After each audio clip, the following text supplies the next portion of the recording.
शक के घेरे में आया सोनम का भाई गोविंद। सोनम के भाई गोविंद का होगा नार्को टेस्ट।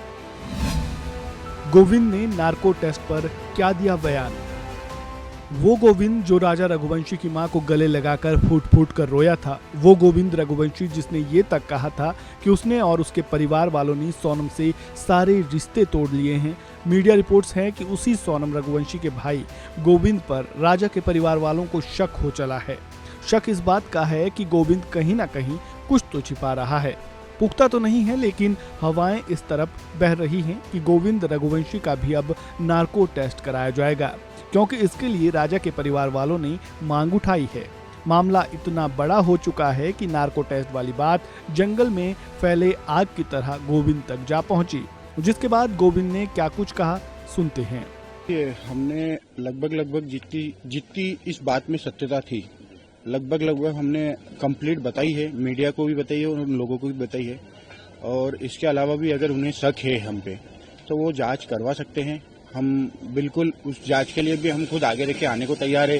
जैसे मैं आगे रह के उनके घर भी जा रहा हूँ और चीज़ों को समझ रहा हूँ। मेरे को पता है उनके घर में वो एक बहुत बड़ा हादसा हुआ है, तो इन चीज़ों को लेके मैं भी चाहता हूँ कि अगर उनकी डिमांड है नार्कोटिक्स की तो बिल्कुल जाँच करी जाए। आप पैरवी पे भी देखे थे कि आपको मतलब मना कर दिया था कि आप मत आओ या नहीं, ऐसा कुछ मुझे मना नहीं करा गया था। मैंने विपिन जी को कॉल करके गया, हाँ गया मैं खुद ही, उनने बुलाया नहीं है, मगर हाँ 13वीं पे, मगर मैं खुद ही गया था और मतलब विपिन जी को बोल के गया था कि मेरे को आना है, मुझे जो धूप वगैरह छोड़ते हैं वो छोड़ना है, क्योंकि राजा में एक्चुअली मैं दिल से मानता था उसको, इसीलिए ये सब चीजें करिए। बाकी अब वो मना करते हैं तो वो उनका निर्णय है, मेरा उसमें कुछ नहीं बोल सकता नहीं। पुलिस आई भी है इंदौर, आपसे कोई बातचीत हुई है?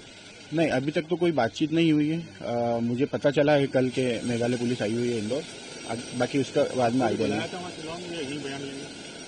मुझे बुलाया तो है शिलोंग बयान लेने के लिए, मगर अभी तक कोई कंफर्मेशन नहीं है और अभी तक उनका कोई तरफ उधर से कोई ऐसा तगड़ा फॉलोअप भी नहीं है कि मतलब अभी अर्जेंट आना है। मैंने उनको बोला है कि आप अगर कोई भी इमरजेंसी हो तो मेरे को आप बताना, मैं जो भी पहली फ्लाइट होगी उससे मैं आ सकता हूँ। पुलिस को अब तक जेवरात नहीं मिलेंगे, तो आपके घर के कितने जेवर थे और उनसे वहाँ के अनुमानित कितने होंगे, कितना रुपया? देखिए लगभग जेवर जो भी हमारे घर पे होंगे वो तो होंगे, और जो भी दिए हैं उनमें, बाकी का वो यहीं छोड़ के गई है, लेके गई थी?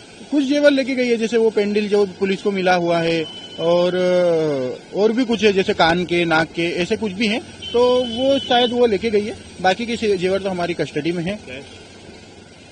केस जरूर वो 10-20 हजार का ले गई होगी, बाकी नहीं।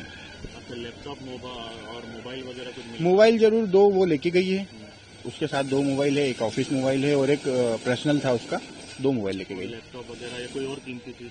नहीं, कोई भी कीमती चीज ऐसी नहीं लेके गई। हालांकि गोविंद रघुवंशी के इस बयान से पूरी तरह से साफ हो रहा है कि वो इस केस में पुलिस की हर संभव सहायता करने के लिए पूरी तरह से तैयार है, जिसका एक उदाहरण गोविंद ने राजा की मां के दुख में शामिल होकर पेश किया और सोनम से सारे रिश्ते तोड़ देने का दावा किया था। हालांकि एक बड़ा फैसला है, लेकिन अगर पुलिस गोविंद का नार्को टेस्ट करवाती भी है, बकौल गोविंद वो इसके लिए पूरी तरह से तैयार है। ऐसे में अगर गोविंद का नार्को टेस्ट होता है तो क्या खुलासे होते हैं, इसका सबको इंतजार रहेगा। आपको क्या लगता है, क्या वाकई गोविंद रघुवंशी पर शक किया जा सकता है कि वो या तो कुछ छिपा रहा है या अपनी बहन सोनम की मदद चोरी छिपे कर रहा है? कमेंट बॉक्स में जरूर लिखें। इस खबर में बस इतना ही। बाकी अपडेट्स के लिए जुड़े रहें वन इंडिया हिंदी के साथ। धन्यवाद। Subscribe to One India and never miss an update. Download the One India app now.